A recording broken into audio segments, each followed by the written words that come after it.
town. You would open your Bibles to the book of Daniel, chapter 10 and 11. We're not going to spend much time in 10. Chapter 10 reads pretty much like it says, or says pretty much like it reads. It's pretty simple to understand. I do want to note a couple of things about it, and we're going to crunch into chapter 11. In the end, we won't spend much time in chapter 12, so we may spend majority of time this week and next week in chapter 11. I wanted to say a few things about chapter 10 before we just completely gloss over it. Chapter 10 is basically a preparation for chapter 10. The angel is basically introducing himself, or introducing what's going to happen in chapter 11. Daniel in chapter 10 is praying. He's wanting to know what's going on, and he's praying. He's in fasting for a while. He's given this prayer to God. He's in chapter 9, I think, and it says in verse 12, go down, if you'll jump down to verse 12, then we're introduced to the angel, where he's described the angel and all that, and that's all nice, and I'd like for us to spend time there, but we don't have time to spend there, so you just read that for yourself, see what it says. Then in verse 12 it says, then he said to me, fear not, Daniel, for from the first day that you set your heart to understand and to chasten yourself before God, your words were heard. I have come for your words. The first day there would be from the first day of Nisan. There has been a 21, if I understand it correctly, 21-day delay between the first day of Nisan and the time that the angel gets there. And he's come to answer Daniel's word. God is going to answer Daniel's prayer. He tells him, I sent an angel for that purpose, and he sent him immediately for that purpose, but he didn't get there for 21 days. So we can understand that there is, at least between heaven and earth, there's 21-day distance, right? Well, no, not really. What he says in verse 13 helps us to explain why the delay of 21 days. But the prince of the kingdom of Persia withstood me 20 days, or 1 and 20 days. But lo, Michael, one of the chief princes, came to help me, and I remained there with the kings of Persia. Who is this prince of the kingdom of Persia? Who wants to help me out there? Who is the prince of the kingdom of Persia? Anybody? Don't be afraid. Xerxes. We're in verse 13. Xerxes. Say it again. Xerxes. Is that what you said, Joe? No. Yeah. I want us to see a difference here. Now, if you look at the end of verse 13, he talks about, I remained there with the kings of Persia. But in the first part of verse 13, he's talking about the prince of the kingdom of Persia withstood me. What prince of the kingdom of Persia was able to withstand this angel and hold him up for 21 days from answering the prayer that God had given the answer to Daniel? We're going to see the answer to that prayer in chapter 11, but right now he's carrying that prayer, but he's held up 21 days. And you're right, Daniel. Daniel answered the question that it was one of the devil's, what'd you call it, Daniel? How'd you answer? Well, I said one of the devil's angels. One of the devil's angels. This is an angel. This is a spiritual warfare taking place between heaven and earth. God has sent his angel to answer Daniel's prayer.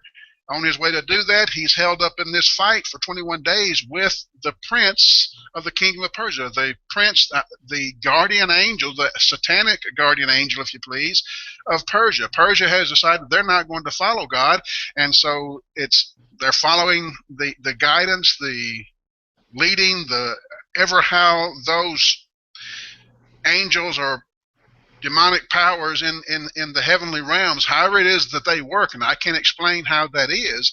However it is that they work, they lead different nations in different ways. Ephesians chapter 6 tells us that we are in a spiritual warfare, and we're fighting powers of darkness, rulers of darkness. That's what that is. That kingdom, or prince of the kingdom of Persia, is one of those. And this prince that's coming, or this angel that's coming from God, he's one of those who are in opposition to him. There's a fight took place. Don't know how it took place. Don't know what they do when they fight. But there's a fight that took place. The prince of the kingdom of Persia withheld or withstood him for 21 days. And finally, verse 13 says what? Who came to the rescue?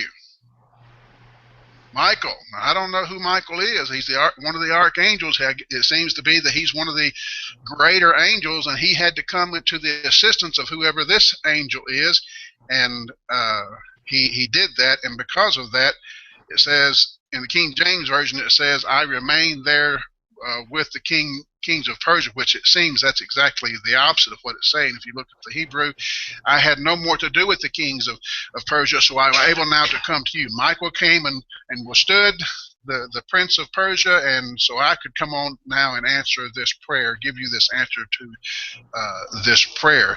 Down in verse So Cyrus was the king of Persia at that time, or the prince? The prince that he's speaking of there, Joe, is an angel, and one of the kings of Persia. Cyrus is one of those kings of Persia. He's the one actually reigning, I think, when Daniel is during this time. We'll find out who came after him in just a minute in chapter 11. But before we went into chapter 11, I wanted to get this from chapter 10, that there is a spiritual warfare going on. This is not only typical of Daniel's time and the prince or the kings of Persia and the kings of Greece. It's typical of our time, and I think it's typical of our personal lives. There are angels that are fighting for us, and we need to depend upon them. I don't know how they work. I can't explain that to you. I don't know what takes place in the spiritual realm, or as Paul calls it in the book of Ephesians, I think 4 times, in the heavenlies, in the spiritual realm out there. There is a war taking place. People, or not people, but angels, powers of God are fighting for us, and there are demons who are fighting against us. You don't want to go up against them without the power of God. And I think that's exactly what Ephesians chapter 6 is telling us. We have the armor of God, and we also have prayers that God answers, and he uses his angels to accomplish those prayers. How? I don't know.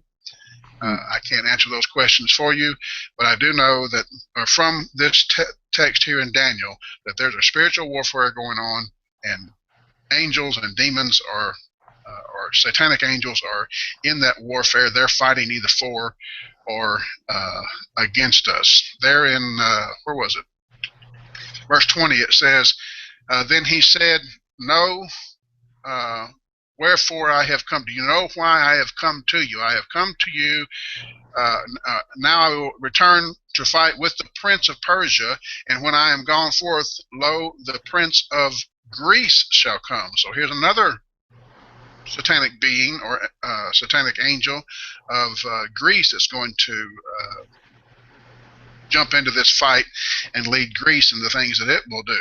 I just wanted to stop and before we jumped into chapter 11 and see those verses. The rest of chapter 10, for the most part, is pretty much understandable, and we're not going to go in there. I do want to note there at the end of verse 21, listen to what he says. I will show you that which was noted in the scripture of truth. Scripture of truth is an interesting phrase there. It references, I think, to what God has in his mind, not necessarily a Bible like what you and I have. I've come to show you what's in the mind of God, what God has revealed to me that's in his providential or his scheme that he's going to be accomplishing over the next a couple hundred years, 200 or 300 years. I have come to show you the mind of God as it has been revealed to me, the angel. And there is none that holdeth with me in these things but who? Michael what? Yes. Well, it's God's prince, it's God's angel, but he's speaking to who? This angel is speaking to who? He's speaking to Daniel. Now, it can be one of two things. It can be the prince of Israel, or it can be the prince of Daniel, or it can be both. I don't know who the your belongs to. Michael, your prince, is Michael Israel's prince or Michael Daniel's prince? But in either case, God has this angel who is on the side of whomever he's speaking about, whether it's the Israelites as a whole or Daniel as a person. I want to say it's Daniel's prince, but in the scheme of things, as you look at chapter 11, it's got to apply to Israel as a whole, or God's people as a whole, whether it be the new Israel or the old Israel. I've got lots of room for disagreement on that if y'all want to. If you don't think that's what that prince is or what those angels do, you're welcome not to believe that. But that's how I see it, and I just wanted to take some time to talk about that before we jumped into chapter 11. Chapter 11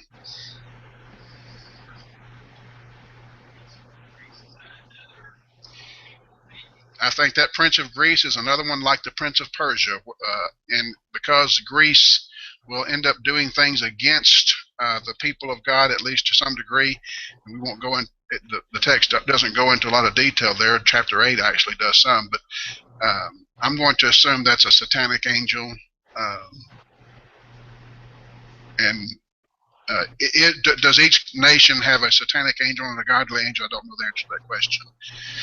It may just depend on which direction that particular nation has chosen to go as which one will, what kind of angel they have. Beyond what I can see in these walls, I can't tell you, but it just seems to me that that is the case, that there is, at least in the Persia and Greece, these are satanic angels. Did they have a godly angel fighting for them?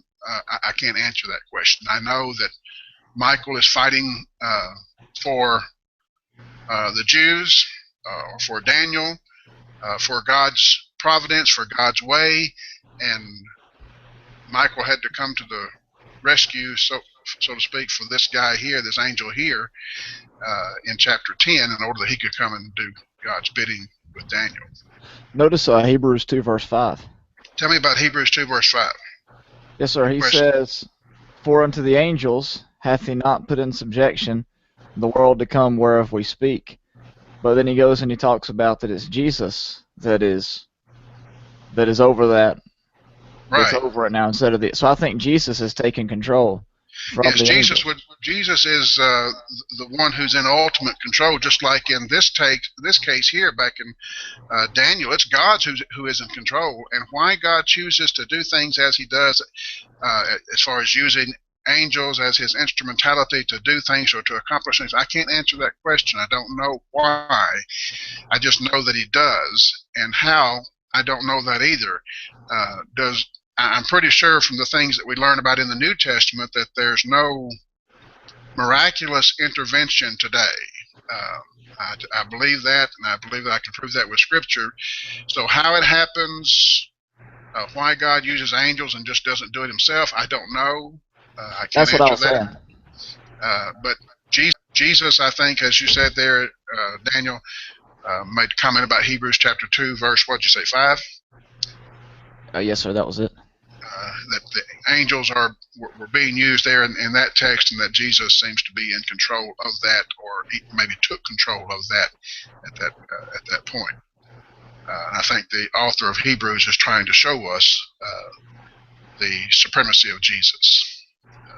But when you said there's no miraculous intervention, are you saying there's no divine intervention? I don't know how you would separate that exactly, Joe. Joe asked, is there, when I say is there no miraculous intervention, does that mean there's no divine intervention? You know, God's in our lives, and if He's not, then there's no reason to pray.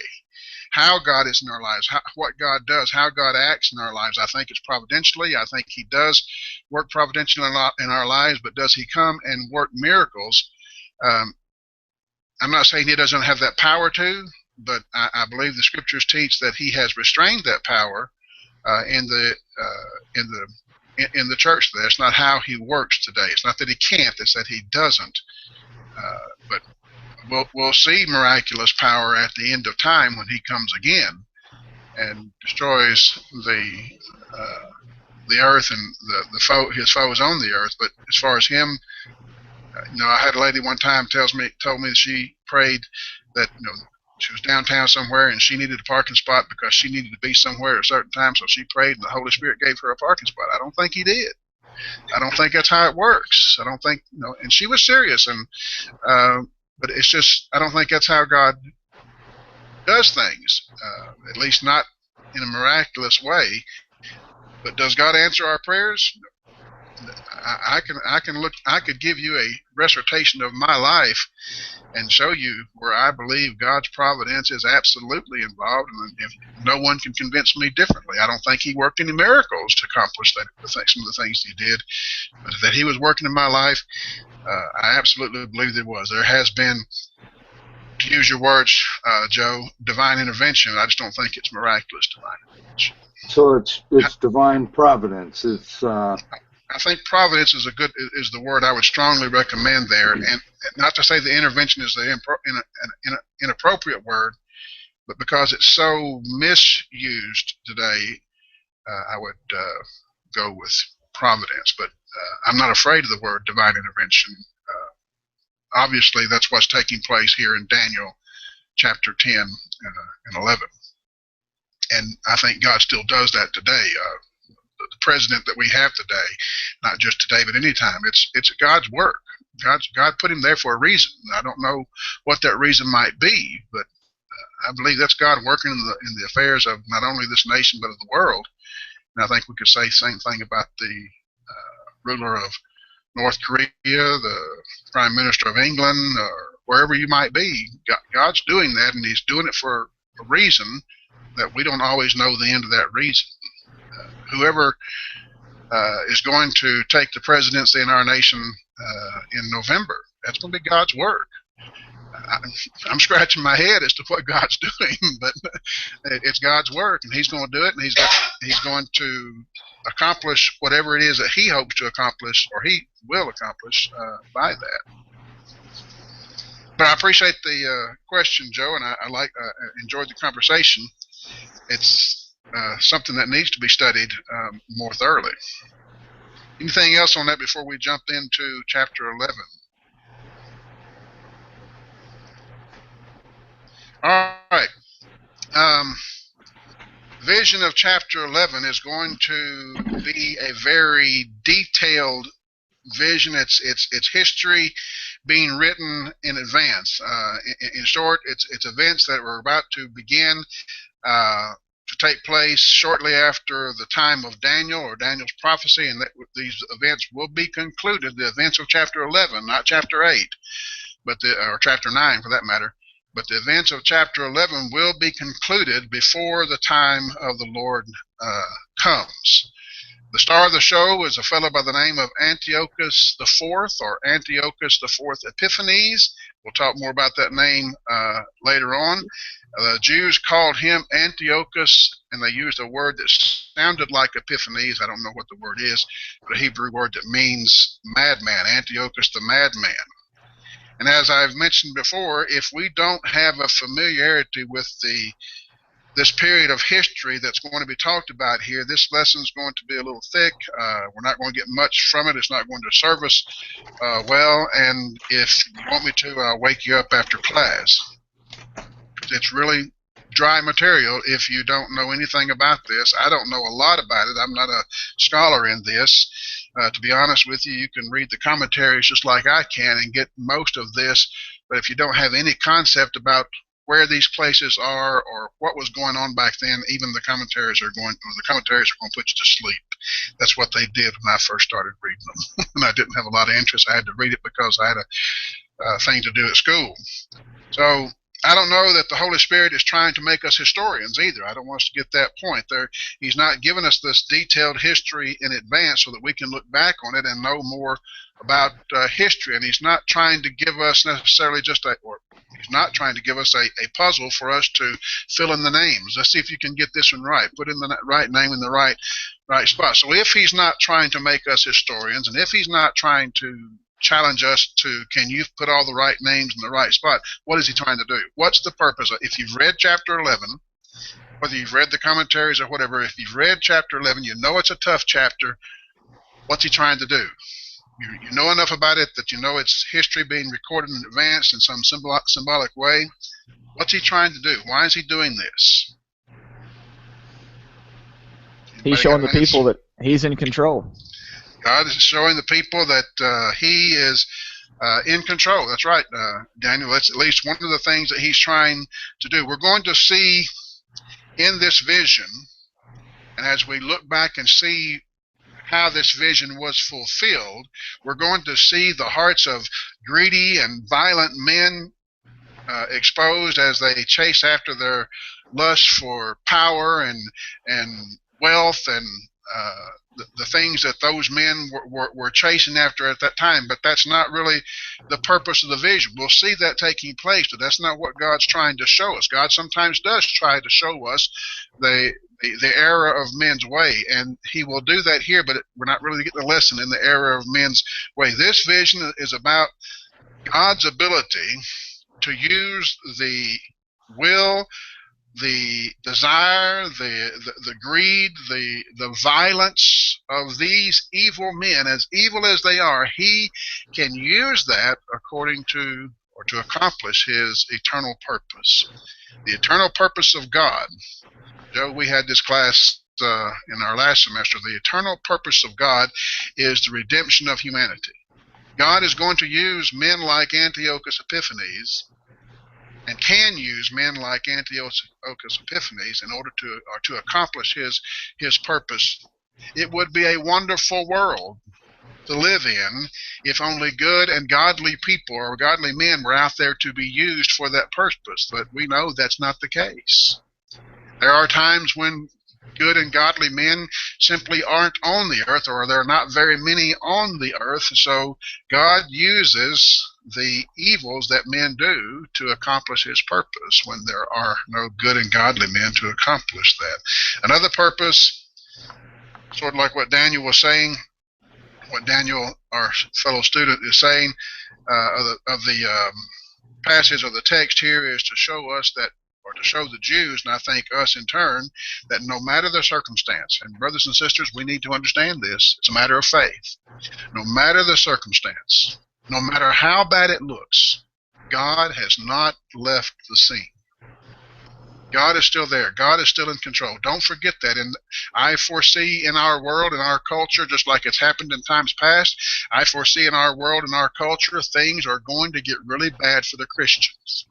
And we need Daniel.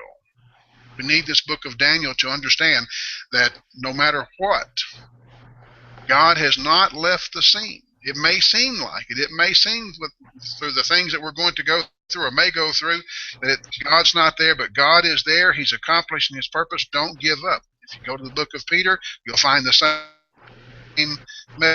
same message.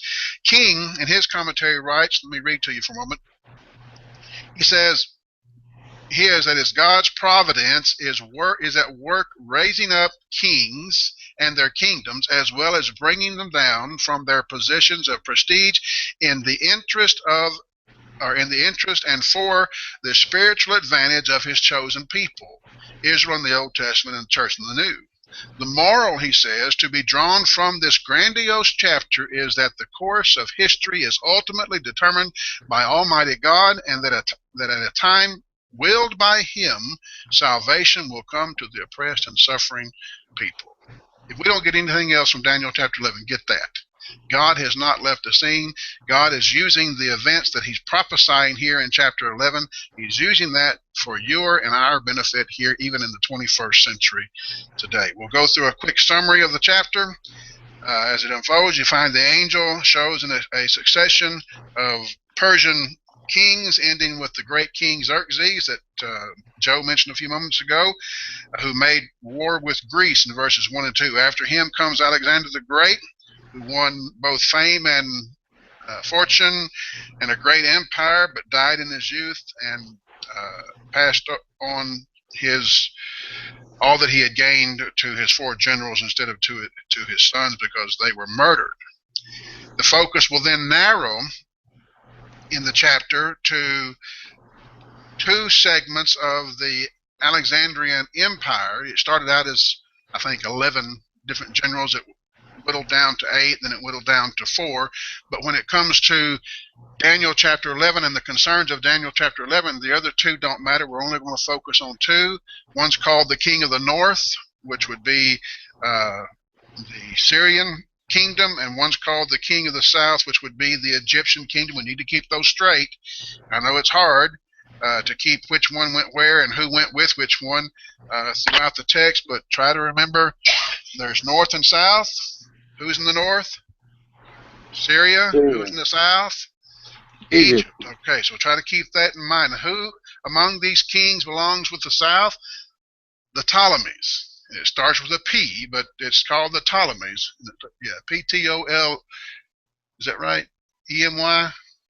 Anyway, Ptolemy. The Ptolemies are in the south, and who's in the north? The Seleucids. And we're going to get a little confused there because we get two different names there. Seleucus 1, Seleucus 2, Antiochus 1, Antiochus 2, Who are the Antiochians? Well, they are kin to the Seleucids. They are from them. So when I talk of Seleucids or Antiochians, we're talking about kings of the north, kings of Syria. These two kingdoms are the ones that primarily are most impact the people of Israel of the time figured in this prophecy. So that's why the other kings or other generals of Alexander don't matter. They matter, but not so much here in chapter 11 because we're focused on who's affecting the people of God. The history of Antiochus the Great. He's one of the Seleucids from the north, from Syria. He's described in detail in these verses because his particular time frame did impact the Jewish people on their homeland as well as their religion. Then it goes to a fellow by the name of Seleucus the Fourth, which would be Antiochus the Great. Antiochus the Great is also called Antiochus the Third. So if I use the third or the great, I'm referring to the same person. Seleucus the Fourth is his son.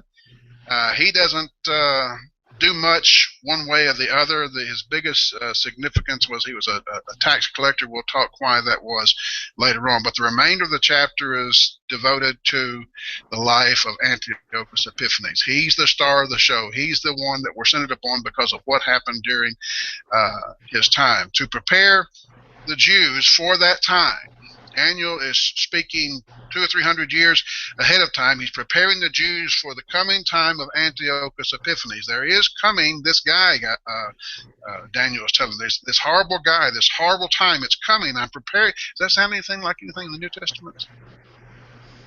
Is God preparing in the New Testament times? Were there writings given to prepare them for something that was coming? Well, Revelation will be one place. What did Jesus do in Matthew 24?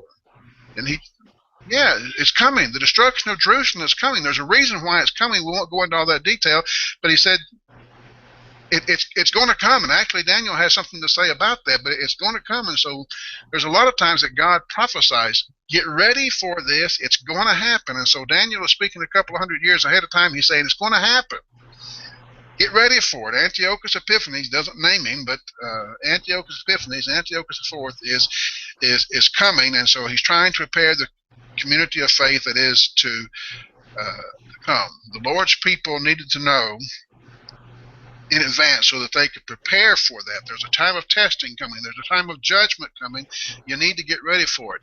In the New Testament, we're told oftentimes, and we're not necessarily given a specific person or a threat. We're not given as much clarity as Daniel was given here maybe, but there are times of judgments coming. There are times of trial coming. There are times when God will bring trial upon us, Peter says, in order to purify us, to boil out the impurities. Get ready for it. Don't think that God's forsaken you during that time. Get ready for it. Stand the test, stand the trial, and you can do it. It'll be hard. Some of you will lose your lives, but you can do it. And we, the church, need to learn that lesson here. And I think that's the lesson, when we get down to it. Why did God put chapter 11 in the Bible? I understand why the Jews needed to know that, but why do we in the 21st century, 23 or 24 centuries ahead of Daniel, why do we need it? Why didn't God just leave that for a Jewish thing?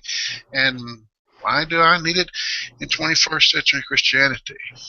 Again, our future is not predicted here, but the circumstance is still true. There are still angelic powers out there leading godless men in godless ways that are going to affect our lives. And sometimes it's going to bring troublesome times and trials upon us. We need to get ready for it. We can learn in Daniel chapter 11 how God works in this world, and we can compare that to how God has worked in the world in times past and why God has worked in the world in times past. Go back to the time of Noah. Think about what happened there. What happened in the time of Noah? This is an easy one. Flood came. Why? It was a judgment. And for how long did Noah preach? And what did he preach before that judgment came? 102 years. Judgment is coming. Judgment is coming. Get on the boat. You don't get on the boat, you're going to die. Judgment is coming. Isn't that what Daniel's doing here? Judgment is coming. Antiochus, it's not a flood this time, but Antiochus Epiphanes is coming. Get on the boat or you're going to die.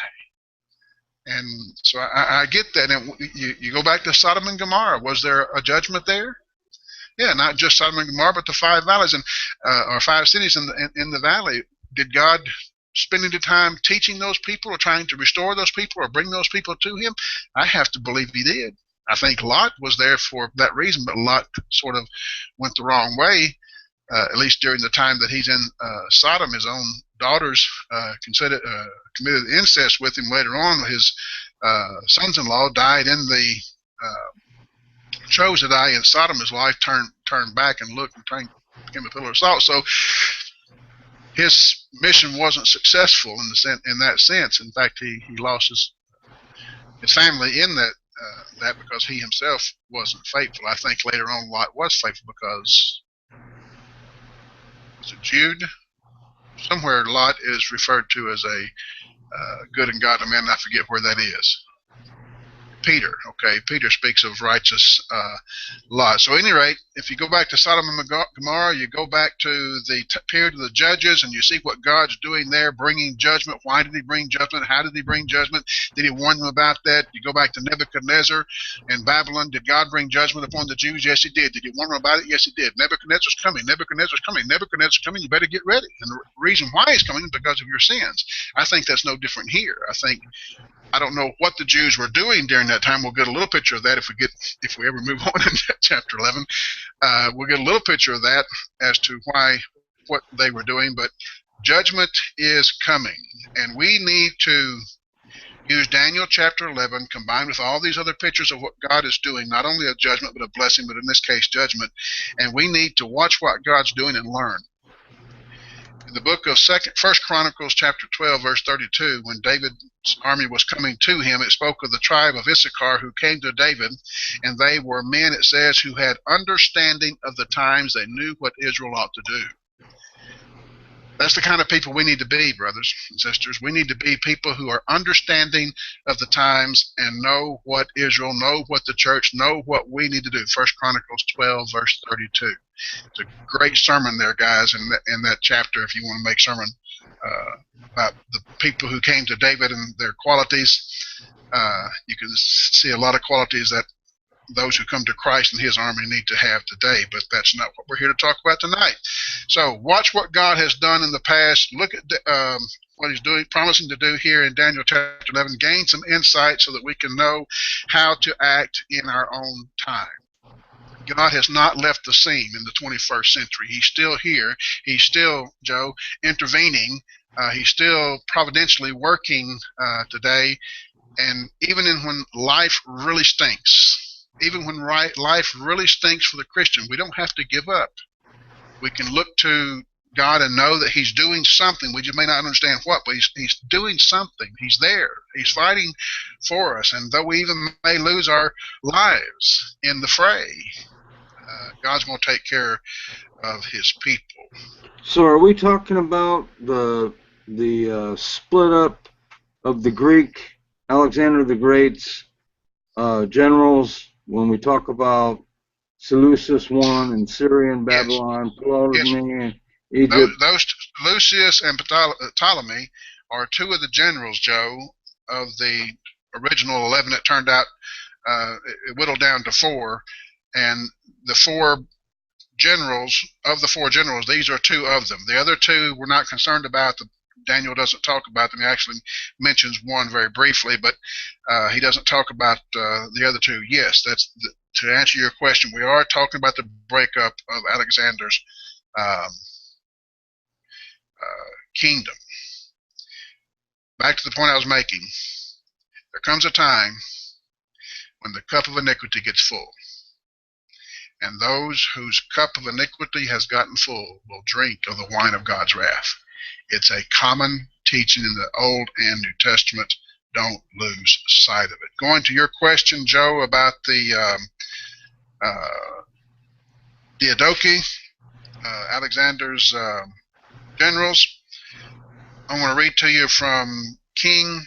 I forget King's first name, but in the Truth commentaries, he writes, in the first 4 verses, the angel of Daniel, the angel tells Daniel of a future king. Fourth from the current one, we know him as Xerxes. He was a ruler who expended his, hang on just a second.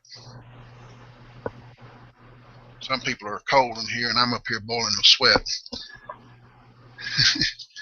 He was a ruler who expended his great riches in raising an enormous army of conquest. Verse 3, he says, makes reference to Alexander the Great, a mighty king who shall rule with a mighty rule and shall do according to his will. Alexander, of course, conquered the entirety of the known world, but then died at the tender age of 32. He created a magnificent kingdom that he would never live to enjoy. Both of his sons were murdered in due course.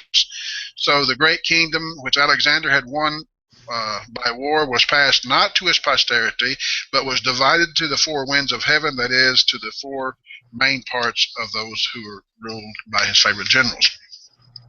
He says, surely there is a great lesson to be learned from this. Human dreams of greatness and glory are but dust in the wind. Who sang that song, Dust in the Wind? Kansas. Kansas, that's right. Human dreams of greatness and glory are but dust in the wind. In the end, the Almighty rules in the kingdoms of men and gives them to whomever he favors, but only for a time. And he says this is one of the great themes of the book of Daniel. The unexcelled magnificence of Alexander as a warrior and a leader of men is beyond question, but his was a personal life centered upon self. His creator represented no important aspect of his existence, so God raised him up. God brought him down. He gave him power and great glory just as quickly snatched it out from his ungrateful hands. Joe, if you think about it, God gave him the power to accomplish what he did. He could have maintained that power. He could have kept that power and did many other great things for God, but he regarded not his creator. And that's the guy's point here.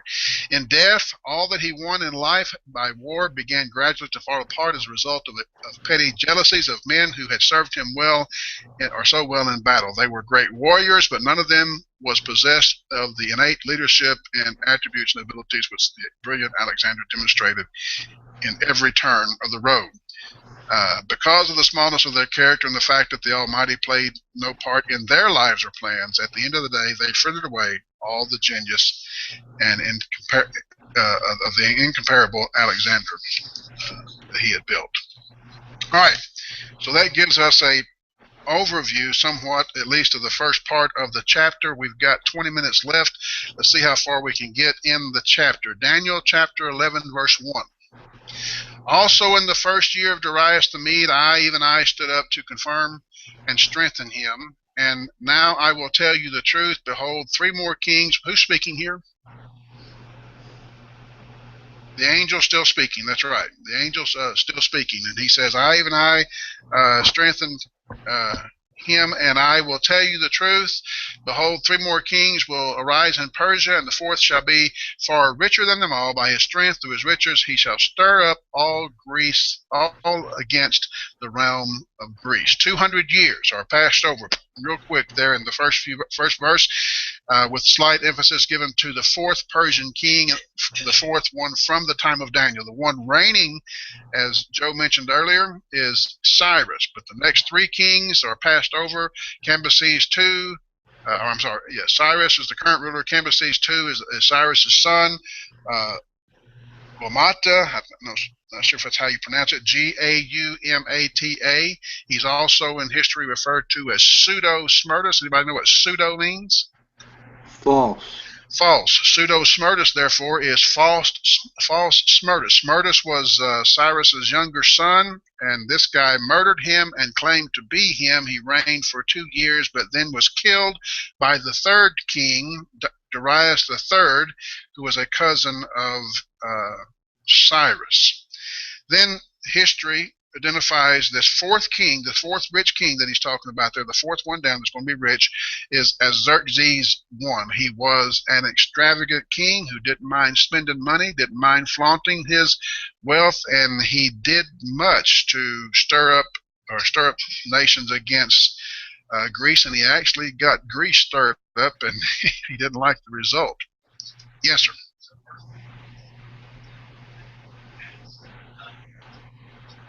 It's both. He's saying Cyrus is the current king. Not well.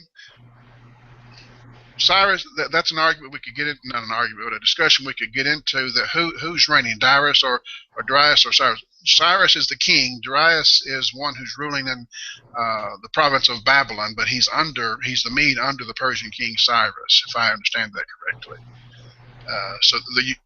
Sometimes Daniel mentions Cyrus, sometimes he mentions Darius, and there's a lot of discussion as to how that is and who that is. I'm going with, at least for now, that Cyrus is the king, and this Darius guy is one of the ones under him, one of his generals, one of the ones that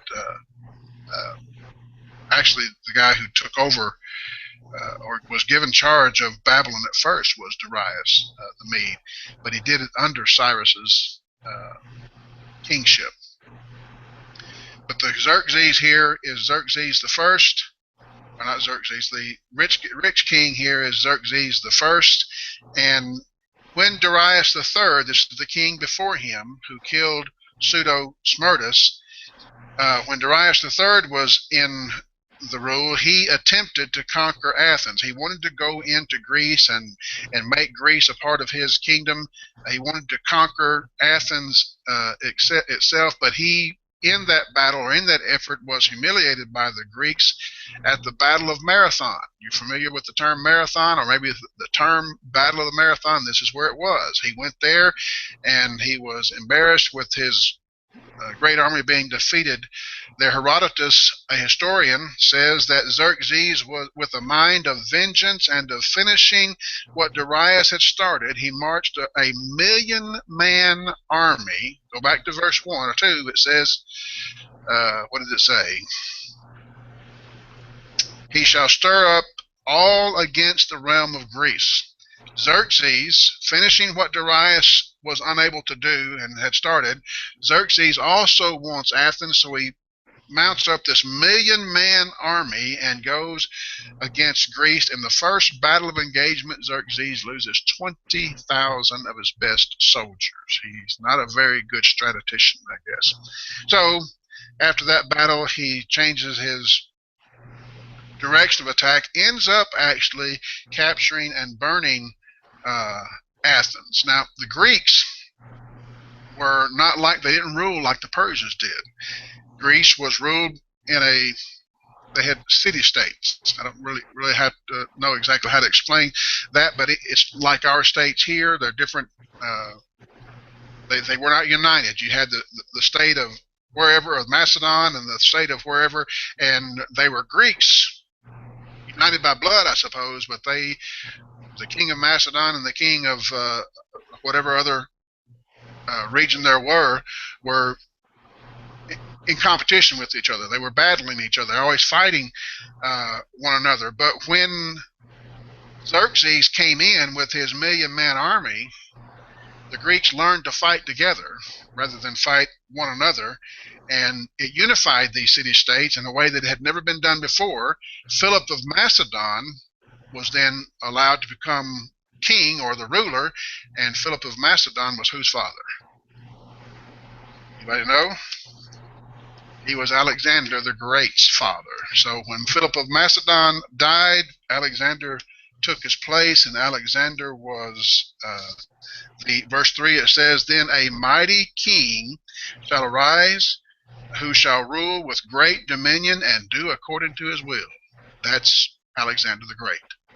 Not named, but that's who it is. Verse 4 says, and when he has risen, his kingdom shall be broken up and divided toward the four winds of heaven, but not among his posterity, nor according to his dominion which he ruled, for his kingdom shall be uprooted even for others beside thee. We've seen this before. Chapter 8 was a vision of, talks about this part of the vision, and Daniel's not going to go into a lot of detail about it here because we already know this. But Alexander the Great ended the Persian-Grecian wars. Persia and Greece were fighting back and forth for a long time during Darius III's time and Xerxes' times. Well, Alexander put a stop to it, and he became, as we know through history, the greatest world conqueror of all time. And the only reason he stopped, anybody know why he stopped? Well, he didn't stop because he died. He did die, but the reason he died... His generals didn't want to fight anymore, right? The generals, the soldiers, yeah, he got so far away from home, they conquered everything that could really be conquered. They were getting into India, and they felt like there was nothing a whole lot into India, so we want to go home. And the generals, the soldiers were, I forget which general it was that actually went and tried to convince Alexander, but they did. They convinced him to, let's go home. There's no more battles to be fought. There's no more worlds to win. Let's go home. So they did go home with much, I think, Alexander not wanting to go. He wanted to continue what he was doing. He liked what he was doing. And apparently the domestic life did not suit him because he went home, got drunk, and died. He lost everything. He lost his zeal for life or whatever because he wasn't out there fighting or conquering. And his kingdom thereafter was divided among his four generals. Why didn't it go to his kids? Well, some of the generals or there was a lot of goings on there, but they killed his kids. There were small kids, young kids, and they were both assassinated. So two of the generals, two of those four generals, it was more than four. I think there was 11. I may be wrong on that number, but there was 11. It was divided but those 11 fought among themselves until there were four left, and they divided up the region or the land among the four. We're only focused on two of those generals and their descendants because they're the ones who had anything to do with Egypt. Seleucus I is the general and now king of the north, or Syria. Ptolemy I is now the king and the general and now king of Egypt, that is the king of the south, that are mentioned here in this text. Verse 5 says, y'all raise your hand or holler at me if I need to stop. I'll move on until you do. Also the king of the south shall become strong, as well as one of his princes, and he shall gain power over him and have dominion. His dominion shall be a great dominion. Ptolemy I, king of the south, Egypt, was stronger at first. Seleucus I of the north, or Syria, got in a fight with Antigonus, one of the other four generals. They were combating back and forth, and Antigonus I was winning. Seleucus was losing, so he kind of tucked his tail and went to Egypt and served under Ptolemy for about 4 years. During that time, Seleucus, who was beaten by Antigonus, has now gone to Egypt to serve as a prince under Ptolemy. He gains his strength, he regains his army, and ends up becoming king of Babylon. He increases his dominion as far as Alexander had gone to the east in India, and became his power, his dominion actually became greater than that of Ptolemy, as the verse says. The king of the south shall become strong, as well as one of his princes, and then he shall gain power over him and have dominion. His dominion shall be a great dominion. So the latter part of the verse is talking about the king of the north, who was the prince under Ptolemy, but he came over. He actually became more powerful than Ptolemy. Verse 6, and at the end of some years. Now, the angel kind of jumps from one king to the other without telling us he's jumping one king to the other. He just says, and at the end of some years. Well, during that time, Ptolemy I is dead, and I think Seleucus I is dead, and we have new kings on the picture. So don't try to keep the same picture. Some of the names are the same. You got to put another digit, 1, 2, 3, 4, with it. So listen to what he says. At the end of some years, they shall join forces. That is Ptolemy and Seleucus, whichever ones we're talking about now. They're going to join forces, for the daughter of the king of the south shall go to the king of the north.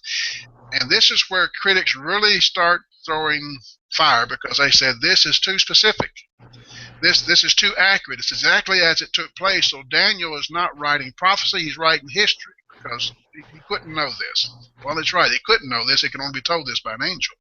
At the end of some years, they shall join forces, for the daughter of the king of the south shall go to the king of the north to make an agreement, but she shall not retain the power of her authority, and neither he nor his authority shall stand.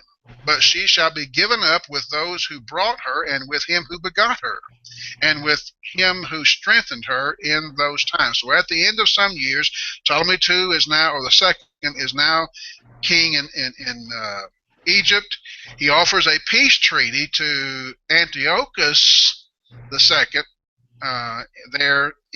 who is now the Seleucian ruler in Syria. The treaty came in the form of Ptolemy's daughter. Her name was Bernice. Ptolemy says, you marry Antiochus, you marry my daughter. In order for that to take place, Antiochus had to divorce the wife that he had. The wife that he had, her name was Laodicea. Know any part of the world over there that sounds familiar to you? Laodicea. Laodicea is named after this woman, or at least one of her descendants. Laodicea. I probably don't pronounce her name correct. It's Laodice. How would you say that? I'm going with Laodicea because I know the word Laodicea. That's the only reason I'm going with that. At any rate, Antiochus had to divorce her and marry Bernice, Ptolemy's daughter, and he had to disinherit, according to the contract, the treaty, he had to disinherit Laodicea's children. Well, he did that. Antiochus divorced Laodicea. He married Bernice, but Laodicea didn't go down quietly. She poisoned Antiochus and arranged for her son, Seleucus II, or the second, to murder Bernice and her baby, and so Seleucus II becomes king. Antiochus II was king. He married Ptolemy's daughter, got killed by his other wife, this divorced wife, and his divorced wife's son now becomes king. That makes sense? That's what verse 6 and 7, or verse 6 says. He's looking at it prophetically. He doesn't give us names. That's what takes place. Verse 7, but from a branch of her roots one shall arise in his place, who shall come with an army into the fortress of the king of the north, and deal with them and prevail. And he shall carry their gods captive to Egypt, and with princes and their precious articles of silver and gold, and shall continue more years than the king of the north. The next king, he moves on, the next king of the south is Ptolemy III, or Ptolemy III. This is Bernice's brother, the branch of one of her roots. Bernice was the daughter of Ptolemy I, who married Antiochus, Ptolemy II, who married Antiochus II, who was killed. But now we find her brother, still in Egypt, king of the south now, Ptolemy III, avenges her death, invades Syria in what's called in history the Third Syrian War. He was victorious, greatly victorious, and he took much of the plunder that had been taken in Syrian wars number 1 and 2. The Egyptians and the Assyrians are always fighting. They got 6 wars, I think, and we're at war number 3. In war number 3, the Egyptian comes and takes back all the stuff that the Syrians have taken in the former 2, and it ends up being some 40,000 talents of silver, some 2,500 idols that had been captured from Egypt in previous wars. And that's what he's talking about here when he says, and he shall carry away gods captive to Egypt, or the princes and precious articles of silver and go. Verse 9, and the king of the north shall come to the king of the south, but shall return to his own land. Seleucus too, the daughter or son of Laodicea, who was divorced from Antiochus II, she killed Bernice anyway to get Seleucus in the capital. Seleucus II retaliated against Ptolemy III by going into Egypt, but he had no success according to history and according to what Daniel says here in verse 9. Verse 10, any questions? Did you have your hand up a while ago? Okay. Verse 10 says, however, his sons shall stir up strife and assemble a multitude of great forces, and one shall certainly come and overwhelm and pass through. Then he shall return to his fortress and stir up strife. And the king of the south shall be moved with rage and go out and fight with him. And the king of the north, who shall muster a great multitude, but the multitude shall be given into the hand of his enemy. When he was taken away, or when he has taken away the multitude, his heart will be lifted up. He will cast down tens of thousands, but he will not prevail. Seleucus II had a son. His name is Antiochus. He's called Antiochus III. He revived the fight against the Egyptians, against Ptolemy IV, in what's called the Fourth Syrian War. Antiochus III, fighting against the Egyptians, he didn't do so well. He lost, according to history, 17,000 troops, and Palestine subsequently came under the rule of the Egyptians from the south. And that's what those verses are predicting is going to happen. Verse 13, and I know, guys, I'm covering this. There's a whole lot of history that we're not getting, but I'm trying to get you the big picture here. Verse 13, for the king of the north will return and muster a great multitude, greater than the former, and he shall certainly come at the end of some years with a great army and much equipment. Ptolemy IV now is dead. He died in his 30s. He died young, and his son Ptolemy V was too young to rule. So the Egyptian prime minister, his name is Agathocles, Agathocles. I actually typed that into Google to learn how to pronounce it before class tonight, and it's already left me, but we're going to go with spelling it. It's two Greek words comes together, actually, according to what I've read. It means good glory. Agathos means good in Greek, and kleos means glory.